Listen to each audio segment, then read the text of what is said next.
चाहूँगा ये जो है आगे जो है फ्रेंच रेवोल्यूशन और रशियन रेवोल्यूशन पे कुछ प्रकाश डालें, जो कि बच्चों के सिलेबस में भी है और उनको कुछ उपयोगी भी है। Sir 5 minute.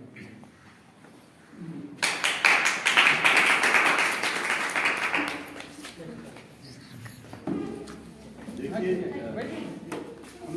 पहले में सामाजिक और सांस्कृतिक इतिहास की बात किया था और ये जो है आधुनिक इतिहास में रिवॉल्यूशन की बात है। भारतीय समाज कभी रिवॉल्यूशनरी रहा है, क्रांतिकारी रहा है, तो मुझे डाउट होता है, क्योंकि अगर ये क्रांतिकारी होते तो पृथ्वीराज चौहान के बाद जो दिल्ली सल्तनत की स्थापना होती है, आप जानते हैं, जिसमें सैयद गुलाम वंश से लेकर के लोधी वंश तक और फिर मुगल वंश की स्थापना होती है, बाबर से लेकर के बहादुर शाह जफर तक। जफर के बाद का हिंदुस्तान अगर आप देखेंगे 1857 की क्रांति के बाद, तो फिर फ्रेंच और अंग्रेजों का रहा है। मैं उस जगह पे गया जहां से कि वास्को डी गामा चलना शुरू किया था पुर्तगाल में। मैं लिस्बन यूनिवर्सिटी के सेमिनार में गया था और उस जगह को देख कर मैं एक मौका मारा था कि यही वास्को डी गामा था जो कि हमारे देश को चौपट किया। yes. बहुत बड़ा मॉन्यूमेंट है वास्को डी गामा का, और वो 4 जहाज लेकर आया था हिंदुस्तान। उसमें 250 लोग थे और मात्र 90 लोग लौटे थे, लेकिन जो सामान वो भारत से ले गए थे, उस सामान की जो उसने बिक्री की, लगभग 600 गुना दामों पर जाकर के यूरोप में बेचता है। वास्को डिगामा क्यों हो जाता है, सवाल यहाँ से है। और इसी सवाल के साथ में मैं फ्रेंच रिवॉल्यूशन और रशियन रिवॉल्यूशन को जोड़ना चाहूंगा।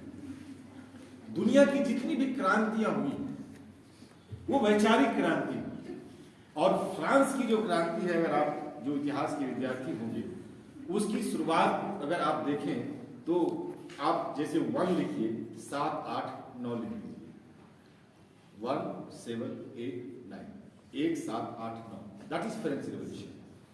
वहां से आप जब आगे बढ़ते हैं तो फ्रांस की जो क्रांति होती है किसके विरुद्ध होती है, इसके लिए आपको इतिहास में आपको यूनान चलना पड़ेगा।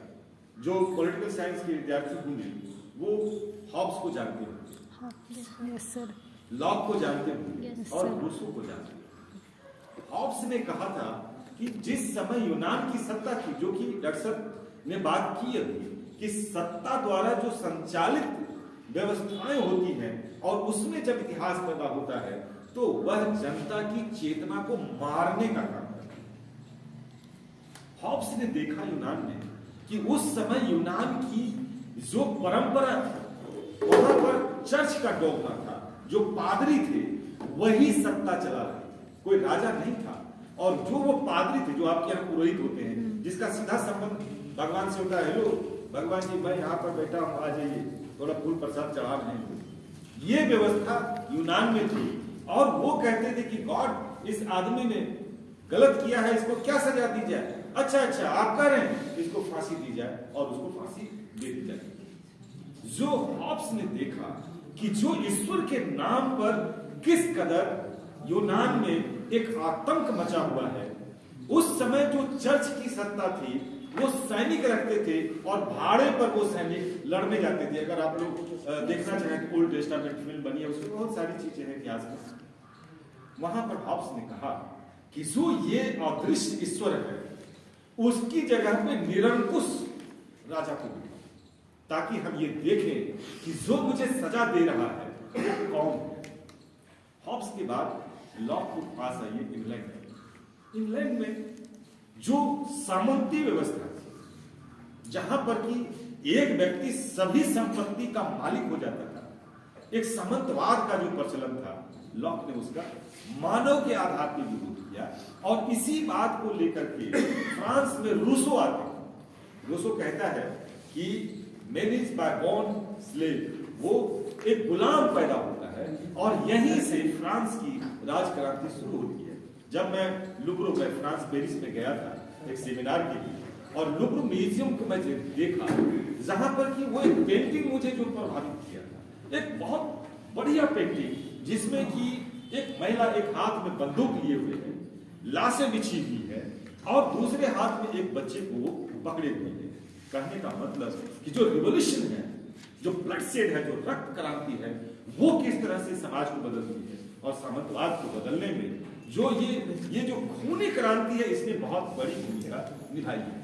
हमारे यहाँ तो अहिंसा परमो धर्म, हिंसा होना नहीं है, लेकिन जिस तरह से एक जिंदा आदमी को एक आदमी संस्कृति के नाम पे, धर्म के नाम पे, जात के नाम पे, संप्रदाय के नाम पे निगल जाता है, जो नरसंहार हुए, लक्ष्मणपुर बातें नरसंहार, आप वहां देखिए, ये ज्यादा दिन पहले की बात है, मात्र 25, 30, 40 साल पहले की बात है। जहानाबाद का नरसंहार जो जाति आधारित नरसंहार है, जिसमें कि किसी एक नहीं सैकड़ों लोगों की हत्या इसलिए कर दी जाती है कि वो फलानी जाति से है, और उस जाति ने हमारी जाति की बात नहीं मानी। जो रिवॉल्यूशन है वो क्यों नहीं हुआ भारत में, और फ्रांस और रूस में क्यों रिवॉल्यूशन हुआ? क्योंकि मार्क्स की बात हुई थी। कॉल मार्क्स के 3 सिद्धांत थे। अगर आप पॉलिटिकल साइंस के विद्यार्थी हैं तो उसमें आप पाएंगे कि जो एलिनिएशन थ्योरी है, किसी वस्तु से जो वस्तु का उत्पादक है, जो उत्पादन करता है, वो कौन करता है? मजदूर करता है। मजदूर जिस वस्तु का उत्पादन करता है, उसी वस्तु के उत्पादन से जो पूंजीपति है उसको अलग कर देते हैं। मार्क्स ने 2 चीज कहा है, अमीर और गरीब, और ये जो अमीर और गरीब के बीच जो फासला उत्पन्न करता है वो पूंजी है, और जो पूंजी का पति है वो पूंजीपति है। अलगाववाद के सिद्धांत, अतिरिक्त मूल्य के सिद्धांत। मार्क्स ने दूसरा थ्योरी दिया कि जो शोषण के आधार है, जो अतिरिक्त मूल्य के जो सिद्धांत हैं, वह कि जैसे कि एक पेन बनाता है कोई पूंजीपति कारखाने में, और वो उसको बनाने में 10 रुपया लगता है, मजदूर को भी दिया, उसका जो मटीरियल है वो खरीदा, फैक्ट्री में लगा। और आप जानते हैं उत्पादन के 5 साधन है, इकोनॉमिक्स के विद्वान बैठे हुए हैं, भूमि, पूंजी, श्रम, विनिमय, वितरण। और ये जो भूमि, पूंजी, श्रम, विनिमय और वितरण है, इस 5 में से जो मजदूर है उसके पास में केवल श्रम है, बाकी जो 4 है वो पूंजीपतियों के पास है। अब ये जो श्रमिक है, और दूसरा जो लेबर इकोनॉमिक्स है, अगर लेबर इकोनॉमिक्स में आप देखेंगे तो उसमें ये कहा गया कि जो श्रम है वो नाशवान है। अगर आज मजदूर काम नहीं करेगा तो कल ये लौट कर उसके पास में नहीं आएगा। पेरिसेबल गुड्स में उसको देखा गया है। मार्क्स इस चीज को देखते हैं, और मार्क्स वहां पर एक थ्योरी डेवलप करते हैं कि जो इस पेन को जो पूंजीपति बेचता है उसकी कीमत को कितना लगाता है? 50 रुपए लगाता है। अब ये जो 10 प्लस 40, ये 40 रुपया किसके पास चला गया? पूंजीपति के पास गया। और वो जो पूंजीपति है और जो श्रमिक है, दोनों के बीच में खाई बढ़ेगी, और बढ़ते बढ़ते एक दिन अमीर और अमीर होता जाएगा, गरीब और गरीब होता जाएगा। मार्क्स के दूसरे सिद्धांत। मार्क्स ने तीसरा सिद्धांत दिया क्लास स्ट्रगल का, कि जब अमीरों और गरीबों के बीच की दूरी बढ़ जाएगी तो एक दिन समाज में उथल पुथल होगा और एक संघर्ष होगा, जिसको कि क्लास स्ट्रगल या वर्ग संघर्ष के नाम से जाना जाता है। जो यूरोप की स्थिति थी, अगर आप यूरोप की स्थिति को देखेंगे, 1 मिनट का 1 सेकंड का, आप लोग को अगर कुछ वैसा लग रहा है आप कुछ पूछ भी सकते हैं हाथ खड़ा करके, ठीक है? ऐसा नहीं है कि सिर्फ सुनना है, पूछ भी सकते हैं। मैं तो बुला गया, क्या बोल रहा हूं? वर्ग संघर्ष, कार्ल मार्क्स। मैं क्लास में कभी ऐसे ही पढ़ाता हूँ तो मैं खुद ही भूल जाता हूँ कि मैं क्या बोल रहा हूँ। चूंकि बात हुई थी तो मुझे लगा कि इसकी बात करनी चाहिए, क्योंकि जो क्रांतियां, ऐतिहासिक क्रांतियां थी, जिसको कि डॉक्टर श्याम ने कोट किया था, काकोरी षड्यंत्र, क्या वो काकोरी षड्यंत्र है? इसी तरह से जो भारतीय इतिहास में जो क्रांतियां हुई है, वो क्रांति और फ्रांस और रूस के इतिहास में जो क्रांति में बहुत अंतर है। यहां पे किससे लोग लड़ रहे हैं?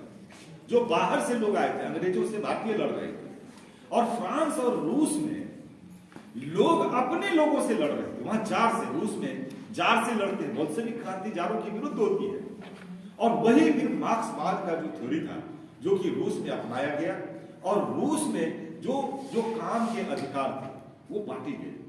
अब मैं दो चीजों पे आता हूं कि फ्रांस की क्रांति और रूस की क्रांति के परिणाम क्या। कोई भी जो क्रांति है बगैर विचारधारा के कोई क्रांति नहीं होती। एक चीज जान लीजिए कि जो विचारधारा है, जो आंदोलन है, जो जो वैचारिक परिवर्तन है वो बगैर क्रांति के संभव नहीं है। मान लीजिए कि आप जो महिलाएं बैठे अभी से 50 साल पहले अगर मैं इस क्लास में लेक्चर देने आता तो मैं धोती पहन के आता और आप क्या पहन के आते? साड़ी पहन के। आज तो शौक से आपने साड़ी पहन ली, लेकिन आपके परिधान बदले होते। लेकिन ये जो सांस्कृतिक परिवर्तन है, इस परिवर्तन को सबसे ज्यादा चोट किसने पहुंचाई?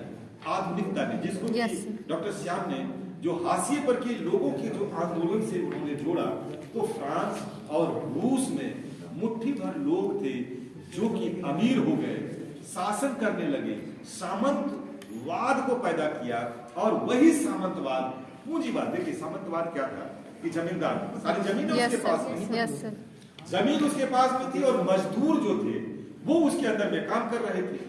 फिर क्या हुआ कि जब जमीन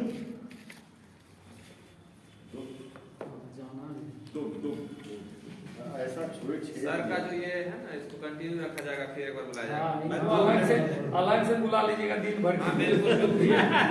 इनको बहुत पिछला टॉपिक जो है दोबारा रख दिया तो भी चलेगा। 2 मिनट में आपकी बातें खत्म करता हूं। बच्चे भी क्रांति का जो आधार वह वैचारिक और संस्कृति के जो आधार होते हैं वो आस्था और विश्वास पे होता है। दुनिया में जो क्रांतियां हुई है वो तर्क पे हुई और दुनिया में जो धार्मिक स्थापनाएं हुई है वो आस्था और विश्वास पे। जो फ्रांस और रूस की जो क्रांति है उसके वैचारिक आधार है, तार्किक आधार है, उसमें कोई ईश्वरीय परिकल्पना नहीं थी। और जब कभी भी मनुष्य और मनुष्य के बीच में भेद होगा, क्रांति अवश्य बात। मैं फिर आपसे मिलूंगा और ढेर सारी बातें करूंगा।